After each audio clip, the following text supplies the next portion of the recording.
മസ്അല ചോദിക്കാൻ വന്നതാണെങ്കിൽ അതൊരു കടലാസിൽ എഴുതി ഇങ്ങോട്ട് തരാൻ പറഞ്ഞിട്ടുണ്ട്.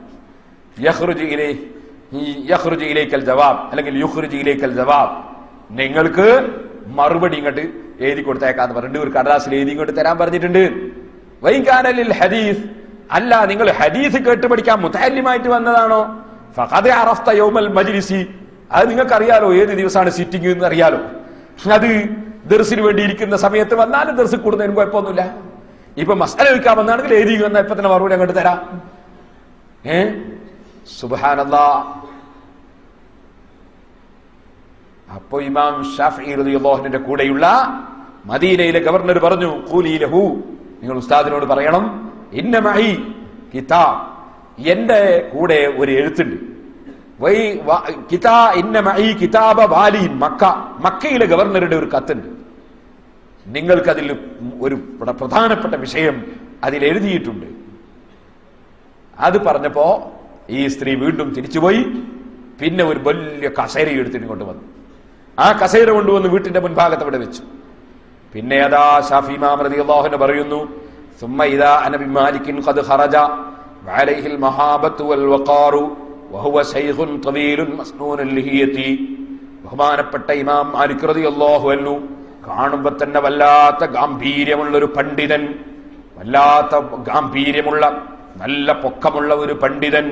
ബഹുമാനപ്പെട്ടവർ അതാ നല്ല നീണ്ട താടിയുമായി മഹാനവറുകൾ ഇറങ്ങി ഇങ്ങ് വരുന്നു. വലിയ നീളക്കുപ്പായവും തലേക്കെട്ടുമൊക്കെ ഉള്ളതിന്റെ പുറമെ ഒരു തൈലസാൻ തലേക്കെട്ടിന്റെ മേലെ പുതച്ചിട്ടുമുണ്ട്. അങ്ങനെ വന്ന് അവിടെ കസേരയിൽ ഇരുന്നപ്പോ ഈ എഴുത്ത് ഗവർണർ അങ്ങ് കൊടുത്തു. ആ കത്ത്, ഗവർണർ കൊടുത്ത കത്തിങ്ങനെ വായിച്ചപ്പോൾ ആ കത്തിൽ ഇന്ന ഹാദാ റജുലുൻ മിൻ അംരിഹി വഹാലിഹി എന്ന് പറഞ്ഞിട്ട് എന്നെ സംബന്ധിച്ച് മക്കയിലെ ഗവർണർ എഴുതിയ വാചകങ്ങളുണ്ട്.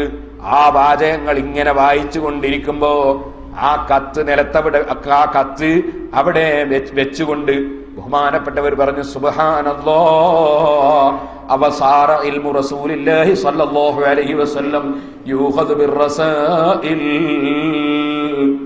സുബ്ഹാനല്ലാഹ്, റസൂലുള്ളാഹി സ്വല്ലല്ലാഹു അലൈഹി വസല്ലം തങ്ങളുടെ ഇൽമ് അതിങ്ങനെ കത്ത് കൊടുത്തയച്ചിട്ടും റെക്കമെൻഡ് ചെയ്തിട്ടുമൊക്കെ തേടുന്ന കാലം വന്നോ?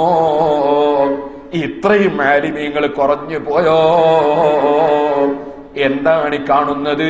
റെക്കമെൻഡ് ചെയ്തിട്ടാണോ ഇൽമു പഠിക്കുന്ന കാലം വന്നുപോയോ എന്ന് ബഹുമാനപ്പെട്ടവർ ചോദിക്കുകയാണ്.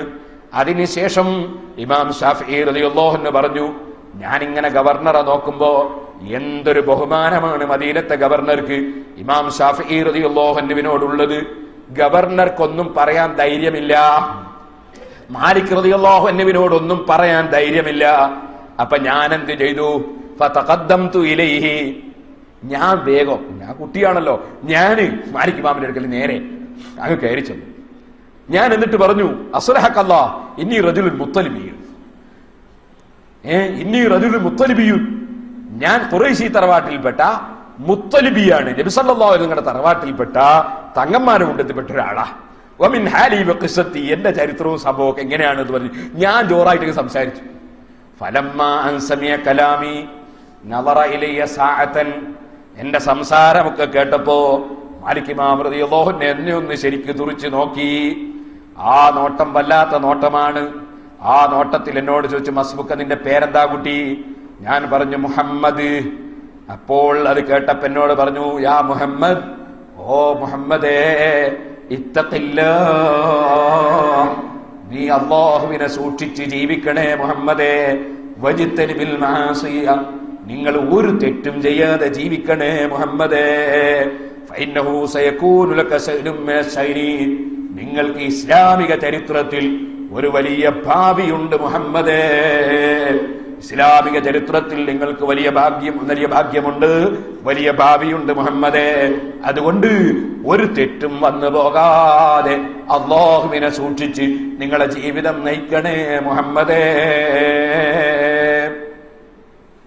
എന്നോട് ആദ്യമായി തന്നെ നൽകിയ ഉപദേശമാണ്. പിന്നീട് പറഞ്ഞു, നിങ്ങളെ ആദരിക്കുന്നു.